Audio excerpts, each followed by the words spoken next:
ඊළඟ ගීතය ඉතා වැදගත් ගීතයක්. මේ ගීතය නෝබෙල් තෑග්ග දිනපු මහා කවි රවීන්ද්‍රනාත් tagore ගීතාංජලි ඇතුළත් වුණු Where the Mind is Without Fear කියන අති විශිෂ්ට කවියේ සේකර හදපු පරිවර්තනය. ඇත්තටම Where the Mind is Without Fear කියන තේරුම එන්න එහෙව් නිදහසේ ස්වර්ග රාජ්‍යයට මාගේ දේශය අවදි කරනු මැන පියාණනේ කියලා සේකර ලියනකොට ඔබ හිතා ගන්න සේකරට තිබිච්ච අපරිමාණ වචන ශක්තිය අපරිමාණ සිතුවිලි ධාරාව ඒ විතරක් නෙමෙයි පටුව අදහස් නම් පවුරින් ලෝකයේ කැබලි වලට නොබෙදී ඥානය නිවහල් වී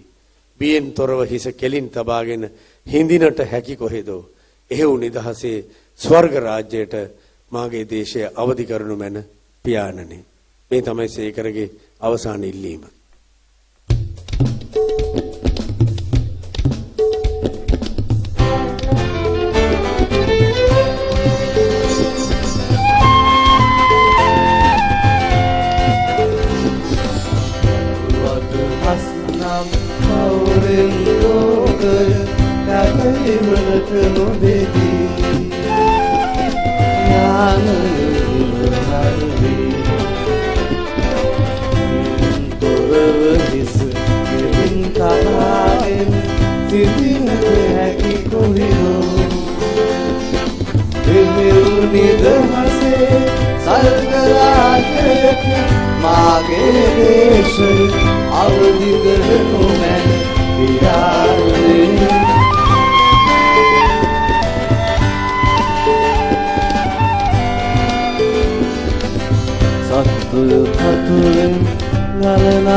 I'll be good, no man,